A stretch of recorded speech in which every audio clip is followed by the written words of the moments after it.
There is a phrase that Angelenos, the inhabitants of Los Angeles, repeat with a mixture of pride and irony when someone asks them what it is like to live in their city. Nobody walks in LA. No one walks in Los Angeles. It is a phrase that in the 80s became a song, and in the years that followed became a cultural truth, a way of summarizing the essence of a city that grew without a plan, without conventional urban logic, without the kind of compact and walkable center that the great European cities or even New York have.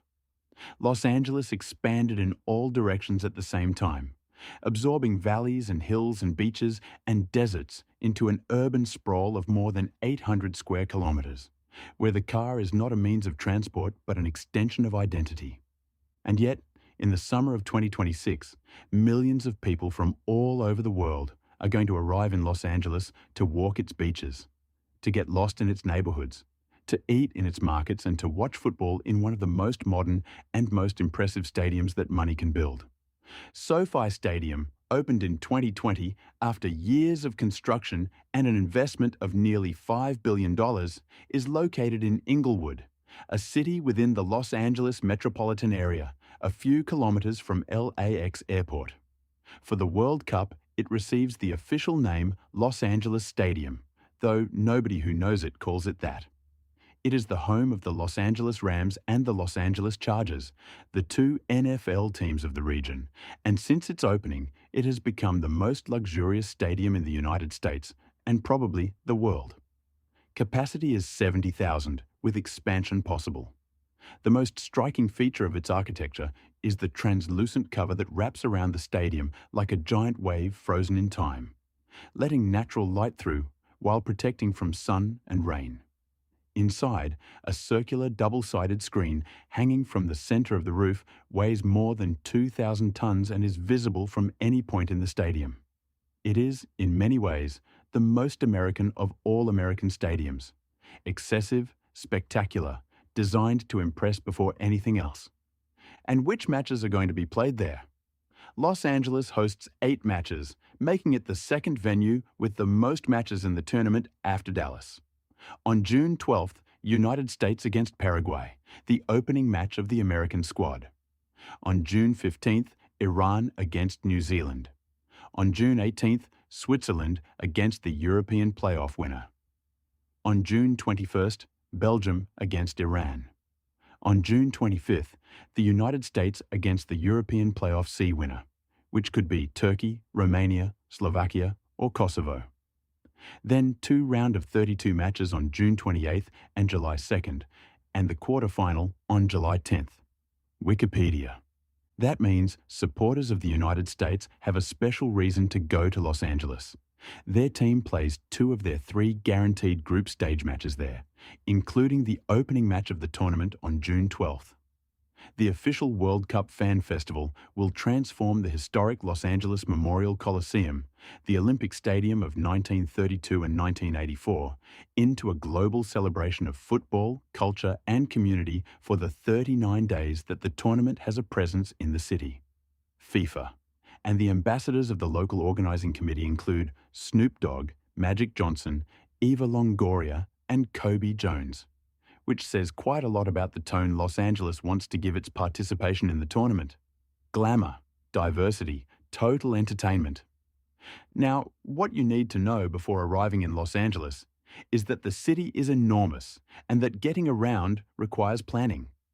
The LA metropolitan area has more than 13 million people spread across an expanse that makes any other American city look compact. The freeways are the circulatory system of the city, and during peak hours can become the most frustrating traffic jams in the Western world. The I-405, the I-10, the 101.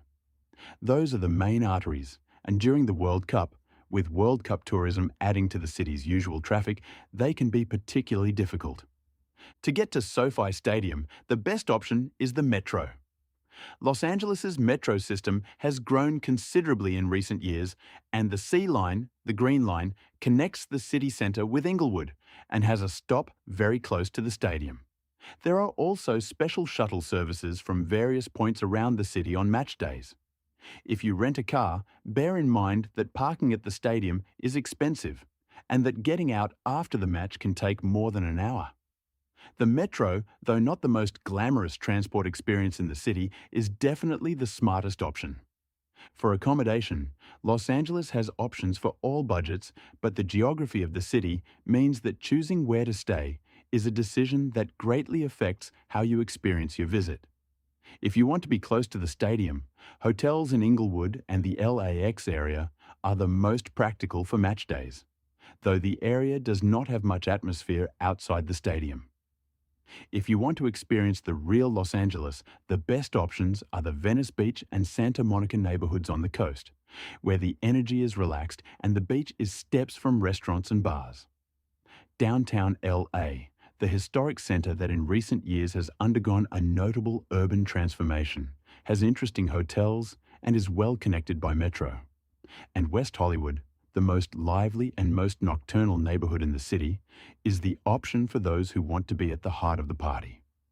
Now comes the part that makes Los Angeles a completely unique city in the context of this World Cup. The cultural experience it offers has no equal at any other venue in the tournament. Because Los Angeles is not just a city. It is the most powerful dream machine humanity has ever built. And being inside that machine during a football World Cup is an experience that mixes the real and the unreal in a way only Los Angeles knows how to produce. Venice Beach is the first mandatory stop. The Venice Boardwalk is one of the most extraordinary human spectacles in the world. Not for its architecture or its history, but for its people. Every day, on that pavement and sand promenade beside the Pacific, all of humanity gathers. Street musicians, circus performers, bodybuilders who have spent decades lifting weights at the open-air Muscle Beach, tarot readers, skaters executing impossible tricks at the most famous skate park in California, street vendors of everything imaginable, tourists from every country in the world mixed with the neighborhood residents walking their dogs as if none of it were extraordinary. During the World Cup, that boardwalk is going to be one of the most festive places in the entire tournament. Griffith Observatory, the astronomical observatory in the hills of Los Angeles that was the setting for the film Rebel Without a Cause with James Dean, offers the most iconic view of the city. The downtown LA skyline with the Hollywood sign on the hills behind it and the Pacific Ocean on the horizon on clear days. Entry to the observatory is free and you can walk there from the Los Feliz neighborhood. Going at sunset, with Los Angeles stretching in every direction below you, is one of those moments you do not forget. The Hollywood sign, those giant white letters on the Santa Monica hills that are one of the most recognizable symbols on the planet, can be seen up close from several viewpoints in Griffith Park. But if you want the complete experience, walk along the Hollywood Walk of Fame on Hollywood Boulevard, where the bronze stars bearing the names of the greats of film, television, music and theatre cover kilometres of sidewalk. Walk slowly. There are stars that are going to surprise you and stars you were not expecting and stars of people you had almost forgotten existed. The Grand Central Market in the historic centre of Los Angeles is one of the most vibrant food markets in the United States.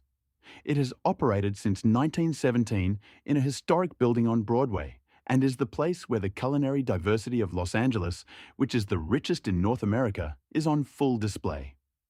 Salvadoran pupusas, Michoacan carnitas tacos, Japanese ramen, Armenian pastrami, tropical fruit juices, specialty coffee, all in the same loud and fragrant building that is also a perfect portrait of what Los Angeles is culturally.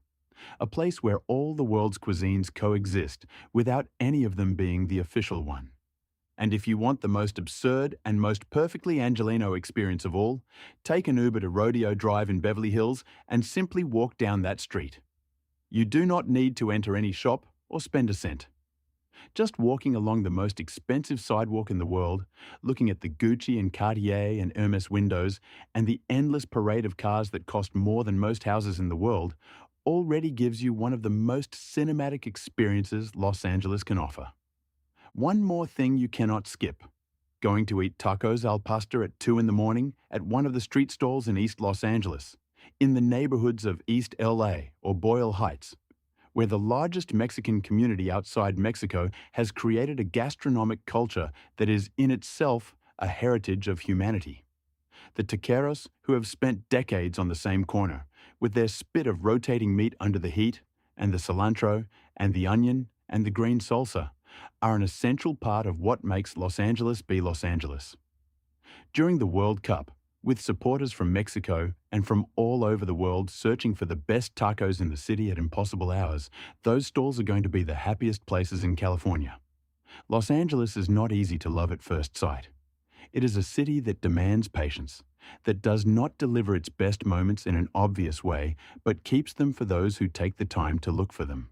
But when you find them, when you understand its particular logic, when you accept that that city of freeways and palm trees and industrialized dreams also has corners of a beauty and authenticity that no postcard can capture, Los Angeles becomes one of the most addictive cities in the world. In the summer of 2026, with top-level world football as the excuse and the Pacific as the backdrop, it is simply going to be irresistible.